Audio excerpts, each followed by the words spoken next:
محمود مدنی خود کو مسلمانوں کا لیڈر کہتے ہیں، مگر در حقیقت وہ مسلمانوں کے لیڈر نہیں ہیں۔ مسلمان انہیں اپنا لیڈر تسلیم نہیں کرتا ہے، مسلمان اپنا لیڈر اسے تسلیم کرتا ہے جو رات و دن مسلمانوں کے لیے لڑتا ہے۔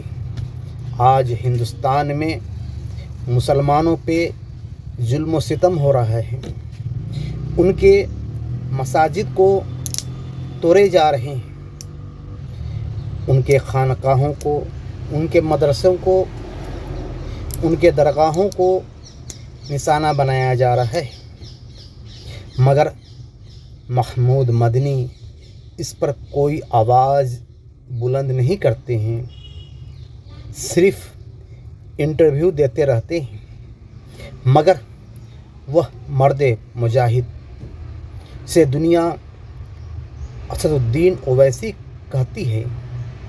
وہ رات و دن مسلمانوں کے لیے باطل طاقتوں سے لڑتا ہے۔ یہ بات محمود مدنی کو گوارا نہیں کہ کوئی مرد مجاہد کو اپنا لیڈر بنا لے، بلکہ وہ چاہتے ہیں کہ لوگ مجھے اپنا لیڈر بنائیں اور اسی طرح بیوقوف بنتے رہیں۔